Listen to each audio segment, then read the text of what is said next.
On va maintenant finir cette conf sur le membre supérieur par un dossier de traumatologie, mais qui intéresse les plaies de la main. Alors c'est un peu vaste, il y a plein de choses à savoir. Je ne vais pas suivre strictement l'énoncé, vous l'avez par écrit, c'est finalement des questions de cours, mais on va essayer de plus discuter sur l'examen de la main et pour que vous ayez des idées claires sur les tendons, fléchisseurs, extenseurs, tout ça. Alors première question, ça c'est un classique, vraiment vous devez avoir la réponse facile, que ce soit à l'internat mais aussi aux urgences quand vous serez un vrai docteur. Devant une plaie de la main, il y a des questions obligatoires à poser. La première, c'est la main dominante. Est-ce que c'est un patient droitier? Est-ce que c'est un patient gaucher? La deuxième, c'est la profession du patient. Ces deux questions, elles changent en fait la prise en charge et le retentissement socio-professionnel de votre patient. Ça va savoir si vous allez devoir l'arrêter pendant 10 jours, un mois, peut-être un an si c'est un travailleur manuel. Donc ça, c'est des questions vraiment primordiales. En soi, ça ne relève pas aussi de votre spécialité, mais ça change même dans certains cas le type de prise en charge chirurgicale. Ensuite, vous lui demandez quel est son statut au niveau de la vaccination antitétanique. Ça, c'est le réflexe sous-cortical de toutes les plaies. Et enfin, vous lui demandez aussi s'il s'agit ou non d'un accident du travail. Ça aussi, c'est un retentissement donc, sur votre prise en charge, sur la déclaration de la maladie que vous allez faire après. Et en pratique, il est important de remarquer que les patients qui ont une plaie de la main en accident du travail, classiquement, récupèrent moins bien que les patients qui sont en arrêt maladie standard. Voilà. Alors, donc là, le patient il a mis ses plaies, il a mis sa main dans une vitre, c'est une plaie par verre. Donc ça aussi, c'est le tilt. Le verre, ça donne toujours quelque chose. Il y a toujours un truc. Donc en plus, là, il en a sur tous les doigts, sur toutes les mains. On ne va pas tout refaire. Vous allez voir dans la question 2, la question 3, vous avez les réponses, elles sont précises. Mais on va juste avoir les idées un petit peu claires sur la main. Juste un petit point de méthodo. Vous avez vu dans l'énoncé, il y a 5 points, 5 plaies qui sont décrites. Donc dans vos réponses, pour avoir les idées claires, et bien pareil, vous commencez plaie par plaie, vous décrivez les structures qui peuvent être atteintes. Alors, donc, au niveau de l'examen de la main, on va voir donc plusieurs choses. Au niveau de la face palmaire de la main, c'est les tendons fléchisseurs. Ces tendons fléchisseurs, il y en a 2 pour chaque doigt. Un tendon superficiel et un tendon profond. Le tendon superficiel s'insère à la base de la deuxième phalange, de P2, et il permet la flexion de l'articulation interphalangienne proximale, l'IPD. Permet la flexion de P2 sur P1.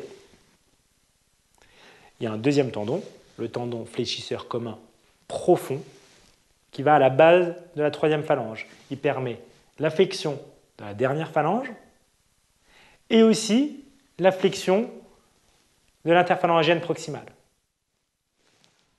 Pour explorer ces tendons, donc, il y a plusieurs petits tests que vous avez vus dans les bouquins. Alors, ce n'est pas toujours facile de les visualiser. Pour explorer le tendon fléchisseur profond, c'est-à-dire la flexion de P3, ce qu'on fait, c'est qu'on demande au patient, en maintenant le doigt bloqué sur l'interphalangienne proximale, on lui demande de plier la dernière phalange. Voilà. Ce mouvement, il n'est fait que par ce tendon-là. Et on le fait pour chacun des doigts. Le piège, c'est qu'on doit examiner le tendon fléchisseur commun superficiel. Pour vérifier s'il est atteint, il faut qu'on élimine l'action du tendon profond. Donc pour cela, si par exemple on doit examiner l'index, on met les autres doigts bloqués en extension pour bloquer le tendon fléchisseur commun profond et on demande de plier l'interphalangienne proximale. En faisant ça, on bloque l'action du tendon profond parce que c'est un tendon qui est commun à tous les doigts. Enfin, le tendon n'est pas commun, mais le muscle est commun. Quand on bloque les autres doigts, ça bloque ce tendon-là. Et on le fait après pour chacun des doigts en bloquant les doigts un par un. Voilà, ça c'est pour l'examen du tendon fléchisseur commun et du tendon fléchisseur superficiel. Globalement, pour votre dossier, si la plaie elle est Sur la première phalange, vous pouvez avoir les deux tendons qui sont coupés. Si elle est sur la deuxième phalange, eh bien, on peut être soit à la limite des deux, mais a priori, il n'y a plus qu'un tendon, il n'y a plus que le profond, puisque le superficiel il s'est déjà inséré à la base de P2. Et au niveau de la pulpe, en fait, il n'y a quasiment plus rien. Ça, c'est pour les tendons. Dans une main, il y a des tendons, mais il y a aussi des nerfs et des artères, ce qu'on appelle les pédicules collatéraux. Pour chacun des doigts, il y a un pédicule collatéral ulnaire sur le bord ulnaire du doigt et un pédicule collatéral radial sur le bord radial du doigt. Une artère, un nerf par pédicule. Chaque doigt a une artère et un nerf d'un côté, une artère et un nerf de l'autre. Ces artères et ces nerfs, ils sont localisés à la face vraiment latérale du doigt. Et donc, les atteintes,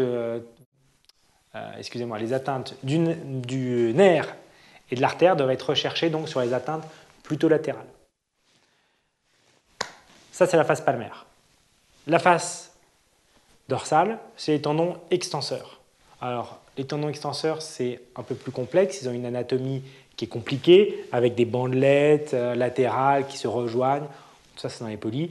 Globalement, sachez juste qu'ils sont juste sous la peau. Et donc, quand on a une plaie de la face dorsale de la main, vraiment, on a énormément de chances de s'être coupé, au moins partiellement, au tendon extenseur. Petite variante au niveau des extenseurs. Il n'y a pas de profond ou de superficiel, il n'y en a qu'un seul par doigt, sauf au niveau du cinquième et de l'index, où il y a un tendon supplémentaire. Je me précise, pour les 4 doigts, on a l'extenseur commun, c'est-à-dire un muscle qui envoie 4 tendons. Pour l'index, c'est celui-là l'index. Pour l'index, on a en plus l'extenseur propre de l'index, et pour le 5, on a l'extenseur propre du cinquième doigt. Ça vous permet de faire rock and roll. Voilà. Vous pourrez tester chez vous si vous ne pouvez pas faire ça. Vous n'avez pas d'extenseur propre, soit de l'index, soit de l'auriculaire. Il y a des petites variations anatomiques. Voilà pour les tendons extenseurs. La main, c'est des tendons, des nerfs, des artères et aussi des articulations. C'est-à-dire que sur tous ces trajets, il ne faut pas oublier que les plaies elles peuvent être aussi articulaires. Une plaie articulaire, c'est grave puisqu'on peut contaminer l'articulation. L'articulation, c'est un endroit du corps particulièrement sensible, peu vascularisé. Et donc, une plaie articulaire, ça doit passer au bloc pour pouvoir être lavé. Donc voilà un petit peu ce que vous devez retenir sur les plaies de la main. Et ça, c'est détaillé notamment dans les questions 2 et dans les questions 3. Je vous laisse vous reporter à la correction. On termine donc avec la question 4 et la question 5.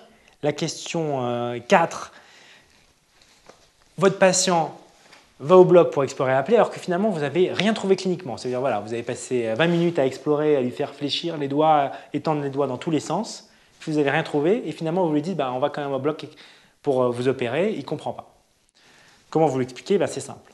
Une plaie, ça doit toujours être exploré. Pourquoi? Parce que les lésions tendineuses, elles peuvent passer inaperçues si c'est des lésions partielles. Tant qu'il y a une continuité, un petit bout de tendon qui tient, le doigt il peut bouger, mais ça expose au risque d'une rupture secondaire. Plus dur à traiter et des fois même plus dur à repérer. On ne s'en rend pas compte tout de suite. Donc ça, pour repérer les tendons, quand ils sont coupés partiellement, il faut quand même passer au bloc. Première chose. Deuxième chose, les plaies articulaires, il n'y a pas de test clinique pour voir si elle est articulaire, mais s'il y a une plaie articulaire, il faut la laver. La laver au bloc, voilà. Et enfin, sur l'examen de la sensibilité, des fois, à la phase toute aiguë d'une plaie, on n'a pas encore de perte de la sensibilité au niveau du territoire atteint. C'est un peu paradoxal. Des fois, le patient ne décrit pas bien, il a des petits troubles sensitifs, il ne s'en rend pas bien compte. L'examen peut-être aussi n'est pas assez fin, pas assez bien fait. Donc on dit non, je sens partout, je me plains de rien. Et puis souvent, une heure et demie après, le déficit il est un peu démasqué. Et on dit non, c'est vrai, au niveau du bord ulnaire de la pulpe du cinquième doigt, je ne sens rien du tout. Donc ça, globalement, il faut explorer une plaie au bloc opératoire. Donc une fois que vous l'avez dit ça, cinquième question, votre patient il dit « Ah mais j'ai eu plein de plaies, on ne m'a jamais passé au bloc pour autant, on n'a jamais exploré ma plaie, comment ça se fait? Je vais faire un procès aux médecins qui m'ont vu. » Question médecine légale, quelles sont donc les juridictions qui s'occupent en premier lieu des plaintes comme ça contre les médecins et puis quelles sont les peines encourues. Alors globalement, vous êtes un médecin, donc vous êtes inscrit à l'ordre des médecins et votre premier interlocuteur, ça va être l'ordre et vous pouvez avoir des sanctions ordinales. Alors ces sanctions ordinales, ça va de rien du tout, on vous dit bah non, tout va bien. Et le niveau le plus bas, c'est l'avertissement. Vous êtes convoqué à l'ordre, c'est pas public et on vous dit c'est pas bien. L'avertissement. Après, vous pouvez avoir un blâme, ça c'est public, c'est-à-dire que vous avez des collègues qui peuvent venir vous voir, vous faire taper sur les doigts, et on vous dit c'est pas bien, c'est un blâme. Et en plus, c'est affiché, c'est-à-dire qu'il y a un petit affichage, voilà, les médecins qui ont reçu un blâme, vous pouvez aller au conseil de l'ordre de votre département et vous allez voir un petit peu si votre médecin généraliste n'a pas reçu un blâme dernièrement. Et puis après, bien sûr, les peines, elles peuvent aller crescendo. Et c'est les interdictions temporaires d'exercer, par exemple, voire les interdictions définitives, c'est-à-dire être radié de l'ordre, et ça, c'est définitif. Alors, ça, c'était l'atteinte ordinale, c'est un peu spécifique du médecin. Après, on a le pénal. Alors, le pénal, c'est grave. Ça va en tribunal de police ou en correctionnel, voire aux assises en fonction de la gravité. Et ce qu'on risque, c'est des amendes et des peines de prison. Sachant que les amendes, ce n'est pas assurable. C'est-à-dire qu'on ne peut pas prendre une assurance qui va nous payer nos amendes. Et ça, vous les payez à l'État. Après, vous avez les plaintes qui peuvent être au civil. C'est quand c'est un problème de personne à personne. Ça veut dire qu'on n'a pas on n'a pas enfreint une loi. C'est pas l'État qui... Enfin, on a enfreint des lois, mais ce n'est pas l'État qui vous attaque. C'est le patient qui vous attaque. C'est les relations entre patients. Ça se passe au tribunal d'instance ou de grande instance en fonction de la sévérité des cas. Et ce que vous risquez, c'est de payer des dommages et intérêts. Alors ça, les dommages et intérêts, vous les payez donc là, au patient si vous êtes reconnu coupable. Et ça, c'est des choses qui peuvent être assurables. C'est ce que prend en charge votre assurance responsabilité civile, la RCP, que vous contractez quand vous êtes externe. Vous pouvez aussi avoir donc, des plaintes au niveau administratif, ça c'est quand vous êtes un médecin à l'hôpital. Après, donc, ça se passe au tribunal administratif, sachant que en fait, la structure après peut se retourner, l'hôpital peut se retourner contre vous. Voilà pour les différentes responsabilités juridiques auxquelles vous êtes soumis. Et il y a peut-être la plus importante, c'est la responsabilité morale auquel vous êtes soumis comme tout être humain. Et ça se passe dans votre tête. Et les sanctions encourues, c'est les pires de toutes. C'est de ne pas dormir la nuit, de faire des cauchemars et d'avoir une grosse diarrhée. Voilà pour la fin de ces 4 et la fin de cette conférence.